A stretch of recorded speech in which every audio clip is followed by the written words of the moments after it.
రాజన్న సిరిసిల్ల పట్టణంలోని చిత్ర బార్ను మున్సిపల్ అధికారులు సీజ్ చేశారు. ట్రేడ్ లైసెన్స్ చెల్లించినందుకు బార్ను సీజ్ చేస్తున్నట్లు అధికారులు తెలిపారు. పీఆర్ఎస్ పట్టణ అధ్యక్షుడు జిందం చక్రపాణి కుమారుడు జిందం మహేందర్ పై బార్ రిజిస్ట్రేషన్ ఉంది. అయితే ట్రేడ్ లైసెన్స్ చెల్లించకపోతే ముందస్తు నోటీస్ ఇవ్వాలి, కానీ ఇలా సీజ్ చేయడం ఏంటని మున్సిపల్ అధికారులతో వాగ్వాదానికి దిగారు చక్రపాణి. ట్రేడ్ లైసెన్స్ డబ్బులను వెంటనే చెల్లిస్తానని, బార్ను ఓపెన్ చేయాలని మండిపడ్డారు.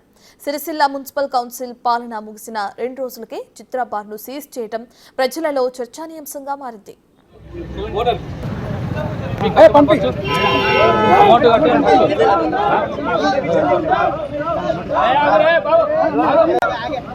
మీరు ఇచ్చిందా ఎప్పుడైనా నోటీస్ కానీ మీరు పంపినట్టుంటే అంతే కాదు, నువ్వు సీల్ చేసి ఉంచండి, మాకు సేల్ లైసెన్స్ ఫీజు కట్టకపోతే సీల్ చేసే అధికారం ఉందంటే చెప్పండి, అంతే చెప్పండి.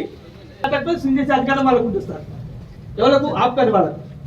నీకు టేల్ లైసెన్స్ ఫీజు కట్టండి, నీకు సీల్ చేసే అధికారం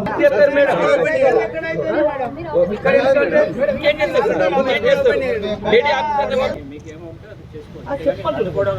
అడ్డుకో అంటలేను.